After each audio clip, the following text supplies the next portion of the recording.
a little bit. So tell us, I mean, what you can remember from those early years of your life when your dad got custody of you when you were living with him. So I just remember it being very chaotic. I remember moving a lot. I remember being at different women's houses. I remember sleeping on floors. I think the most vivid memories I have is of being in the studio with my other siblings and cousins.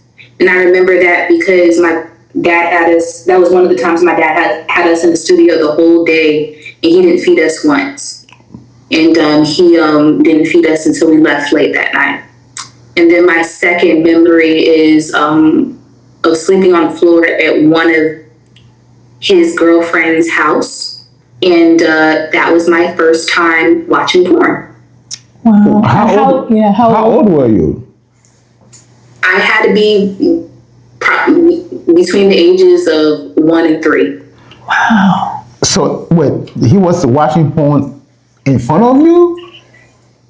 So it was just like, you know how you think your kids are asleep because it's nighttime. They're on the other side of the bed or on the other side of the room in bed, and they're turned this way, and you're trying to get down with your mate. Right.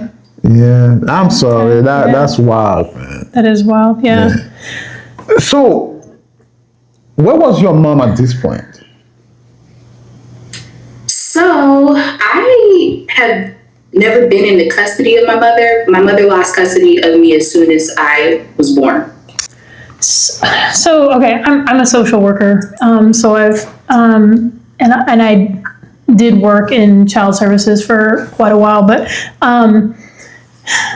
as a child growing up in that environment, and even the time that your grandfather came and got you, I mean, did you realize that your life was chaotic at that point? Had you been around other kids? You know what I mean? Like, did you know that that's not a great way to live? Or did you just kind of think that's just normal and how every other child lives? Yeah, I definitely thought it was normal. And I grew up with severe anxiety issues. Like, I used to tap my, I don't know if you can see it, but I used to tap my leg like this, just habitually, my entire childhood.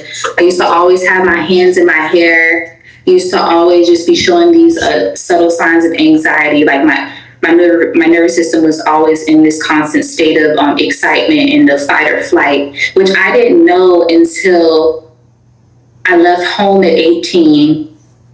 I got into a relationship with a guy and went into another toxic environment. And then I started really digging deep down into my behaviors, like the leg tapping, like the overthinking, like the being depression prone. And what I thought was a man bringing negative energy into my life, which it was, but it wasn't the bigger part of the story. The bigger part of the story is that I had been conditioned to dysfunction, conditioned to all this trauma from a young age. And I didn't realize until I started my healing journey in the year 2016, which was, how old was I in 2016?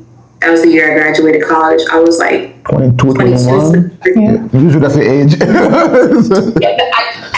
I just turned 32, so I'm starting to lose track of the years too. I understand. So yeah, it wasn't until I did the healing work that I realized any of this. So do you feel any kind of way when you hear stories about like the altercation between Suge Knight and your dad and your uncle? Or, because you were so kind of separated from that life, did you not, do you not have really any feelings about that? I definitely had feelings about it because it's just like, was injustice. Yeah. You know what I'm saying? It's the type of injustice that is rampant in the Black community. It's bullying. It's these unnecessary shows of force from one Black person to another, which really stems from the generational trauma that we've been through, to where, because all of us are at the bottom some of us feel the need to stomp on other people at the bottom so we can feel some sort of superiority, right? So the whole situation, it always makes me feel some type of way, because to me, it's like a microcosm of what's going on a wide scale, not just in the Black community, but just in the world in general, you know, to where people who feel like they have money, people who feel like because they're connected to people at the top that they can do anything.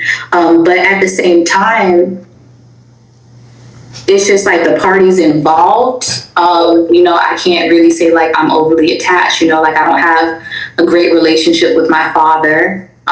When it comes to my uncle, you know, I still have a child's perspective on him because I only knew him when he was a child, but growing older, I could definitely say that I don't think that I would, well, I don't know, because, you know, like, girls are different towards their uncles than they are towards their fathers, right? So my uncle was always nice to me. We probably still would have had a great relationship, but the fact that he was a drug dealer, you know, that would have been like a deal breaker for me. Like if he was still alive and that I would have grown up, I would have had to eventually say I don't really agree with him in his life choices.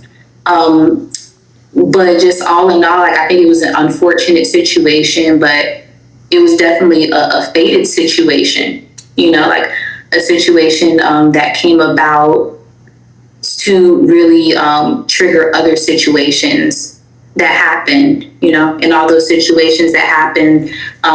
For example, you know, after my uncle died, the year after my uncle died, my brother died in the home. And I had just met him for the first time. I had never met my brother, and we went to the home to see him. 8 months later, he was gone. So it's just like other stuff like that. Like I'm the kind of, that goes back to my dad, and like how I don't really agree with him because it's just like you just like left him there. You know what I'm saying? So at that point, when I think about the stuff that Suge Knight did to my father, my uncle, and then I think about things that my father, how he has hurt me, a lot of times it kind of just makes it even out to where it's just like, oh, I'm not gonna be like, fuck you, Suge, you know, I hate you, you're not, you know. At the same time, like it's really none of my business, is what I said, but it's intriguing because it had to do with my origin story. Yeah.